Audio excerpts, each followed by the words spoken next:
Greetings and welcome to FactionMasters Season 6, Game 5. Today we have for you the Eternal Council, played by Digno, going against the Cave Goblins, played by DeadSans. And I have Digno with me here for the commentary. Welcome. Thanks for having me. And before we start, do you have any strategy or insights, any particular challenges in this matchup you'd like to discuss? Well, at the beginning, I wanted to make it to the end game. I wanted to avoid being swarmed by cave goblins, so I tried to play aggressively for tempo, but at the same time, a bit conservatively to not overexpose myself in Edja. Okay. Do you expect that you'd be playing Learn to steal some Cave Goblin events, or just for the boost? Mostly for the boosts, as you see later. Okay, well, let's get started. I see that you do get to go first. Summoning that beefy sage. Try to take out the Beast Rider on the first turn. Oh! Bad dice. Didn't quite make it. Yeah. But good positioning with your Mind Knight, making it difficult for him to come in here. Maybe with a sneak. Oh, there it is. Turn 1 sneak to get those clingers up.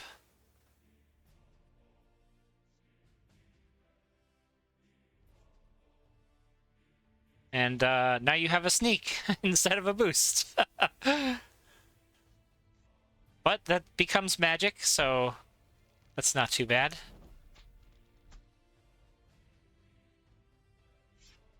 Was a very, very cool turn by DeadSans.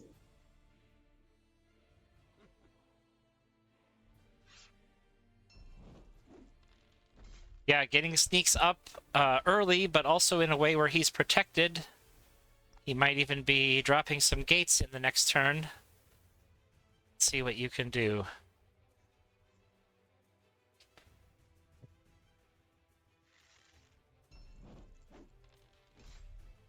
I think focusing on the slinger I'm is... around. Go ahead. I try to summon most of the beefy guys. In other matchups, the Mind Knight doesn't have the same value as in this one. So I try to summon most of them.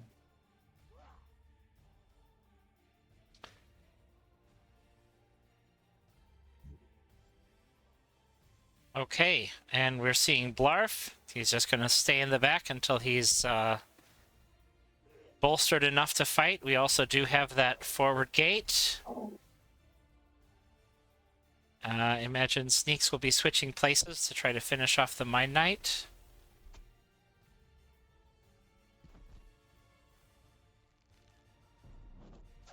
And, oh, the good miss for you there.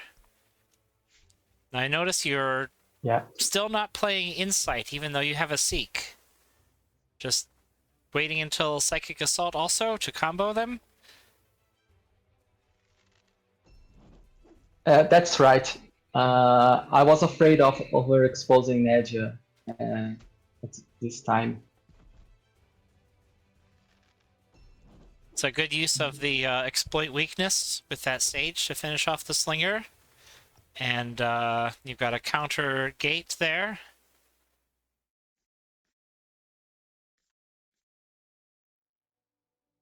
DeadSans is having some difficulty keeping units on the board. You're doing a good job keeping his commons low and putting a little chip damage on the summoner where possible.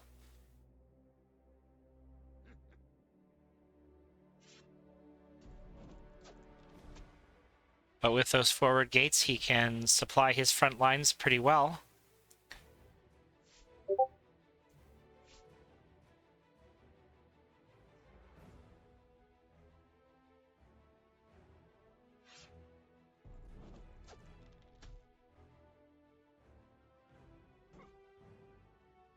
Passing Blarf around, trying to do as much damage as possible.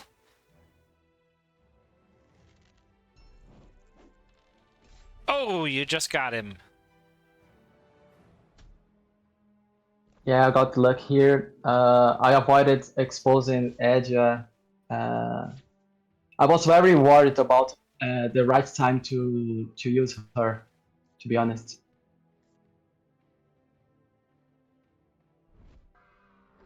Here's the pylon. DeadSans has a lot of magic in hand. It makes me wonder if he's saving up for the Eater. Sure. It was very, very, very difficult if he summoned it.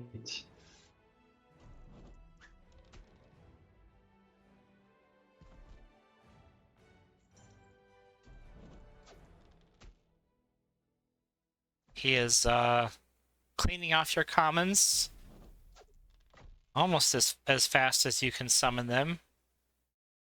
Now at this point, I think you have to, yeah, you're running out of units in hand. It's time to play some events. But again, keeping Edia away from the massive units over here.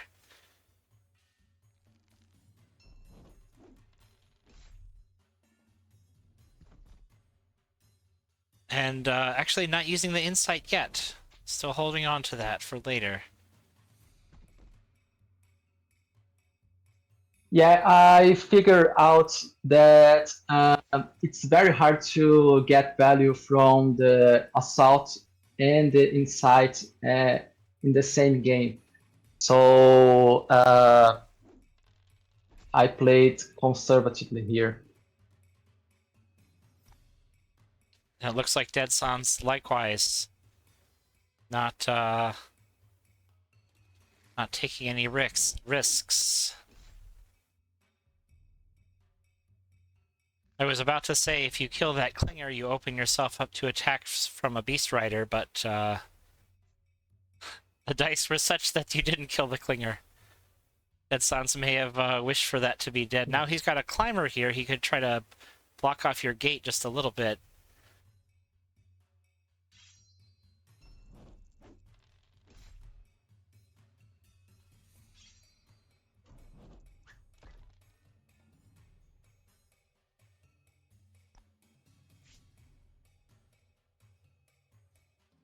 Still a lot of magic in his hand.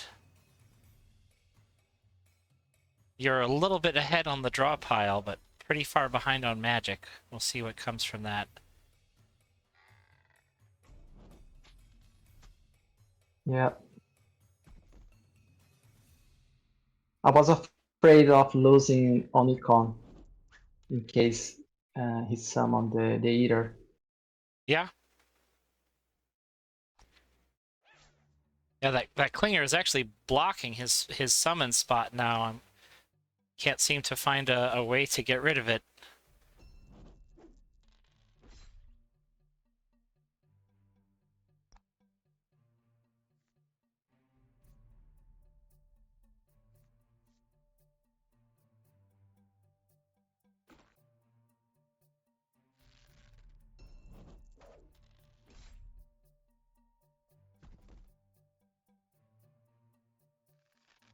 Yeah, attacking the wall instead of the Clinger. I think you'd be doing him a favor to kill it at this point. Yeah. When I hit the Klinger for the first time, I was looking for magic, but I talked with DeadSans. We both agreed that it was maybe a mistake by my part. It's one of those rare cases where getting a bad dice roll was actually in your favor. Yeah. Ah, he's even gonna, yeah, take care of that himself. Get it out of the way. Okay, so now we get to see At this point, Super Granny activate all the powers.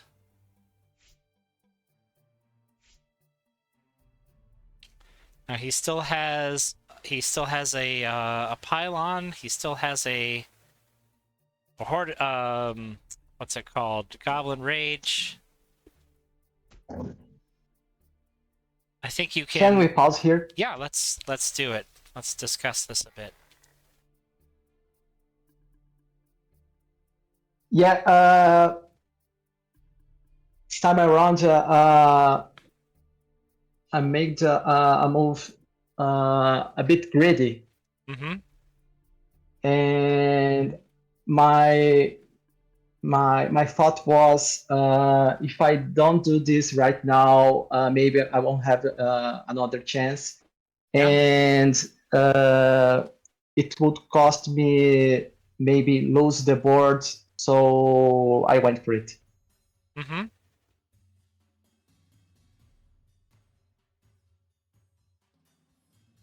Let's see. It was turn 9. No, I'll rewind to the beginning of that turn. 13. Now we're a bit beyond that. Let's see here. Here we go. 17. Okay. So I will start to replay again from the beginning of this turn. Yeah, it seems a little tricky here because you want to use Edia's large attack to take out Smeg, but this advisor needs to hit some unit so you can get her back. So I'll let the turn play out. We'll see what transpires. I did a bit different. You will see. Okay.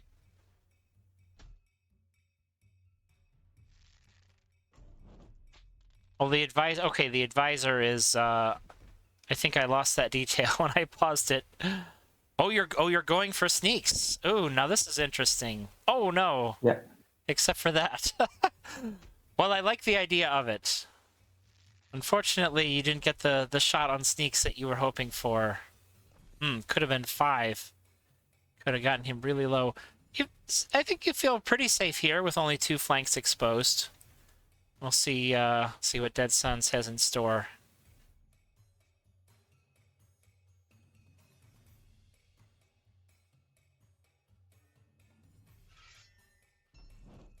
Not able to use a sneak to get that slinger in over here. Now you have to find a way either out or further in.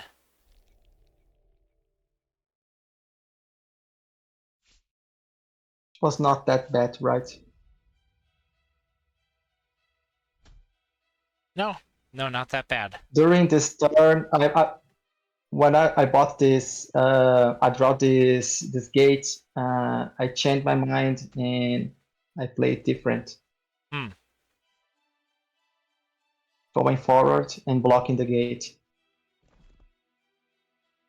Using Psychic Assault from a distance, and then you can still drop the gate. That's very effective. Just tying up this whole area so that if he wants to go for your summoner, he's got to come all the way around. There's no pushing a climber past or through because your units are blocking those spots. And he's got to do some repositioning.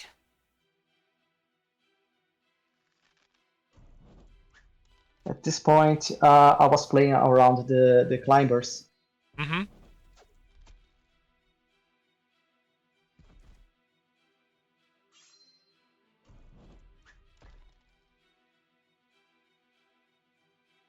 And we still have not seen...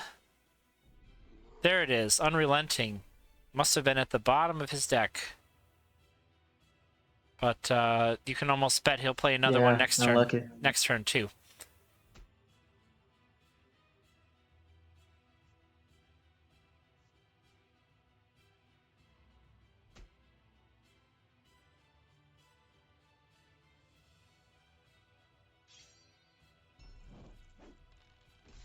For the sake of edge safety, I needed to hit both climbers.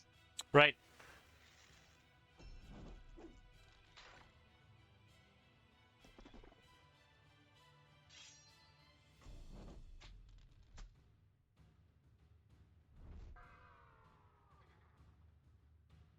So now he's very limited on where he can summon. Only 2 spots.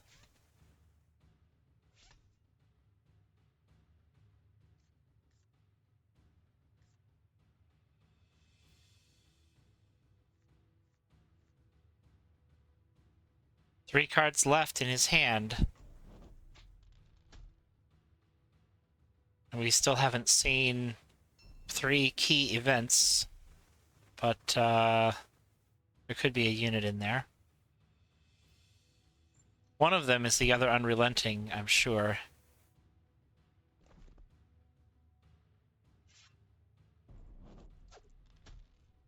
He got good rolls this time. You have enough magic for Katu, but it would be nice to have the big attacks of those scholars, so we're bringing up Katu. Okay.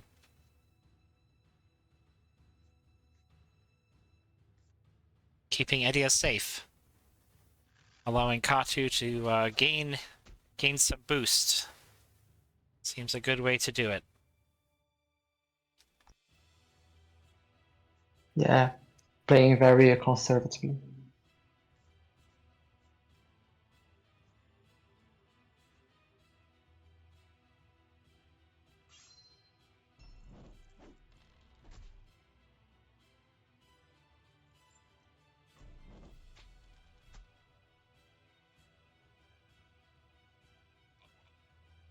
I think we'll see a Goblin Rage here, and Rage the Horde, I think it's called.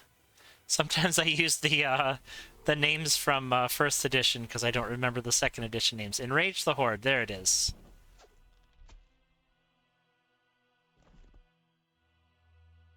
So it's going to be up to Edia and Katu for now. Oh, nice miss for you there.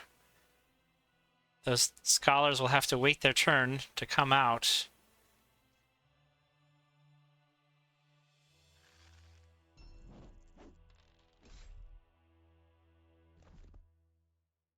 Now every dice throw is pretty big. Especially if his last card is the Horde Attack Pylon.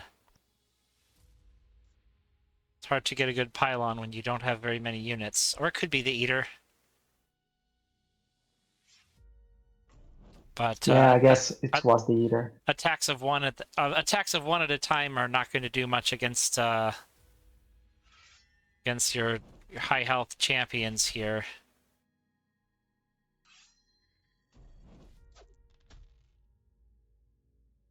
Especially Katu is definitely not going to die.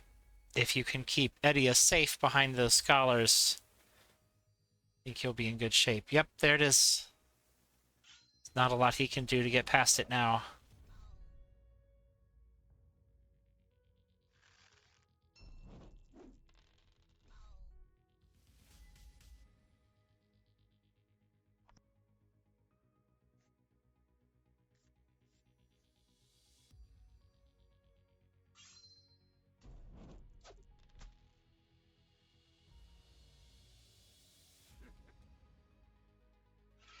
Not even attacking with sneaks?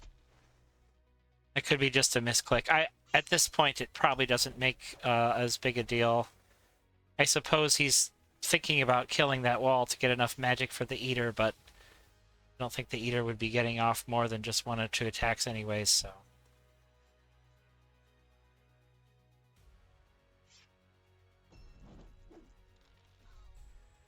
And there it is!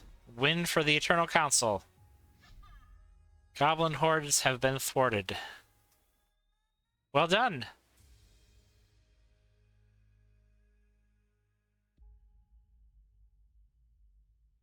Congratulations, All right. Digno. It was a very any cool final game. thoughts? Yeah.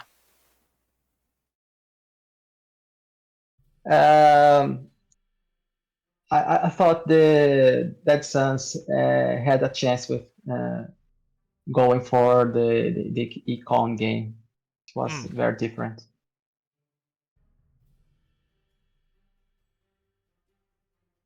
Yeah, I think having the epic events, the unrelentings toward the bottom of his deck hurt him pretty bad.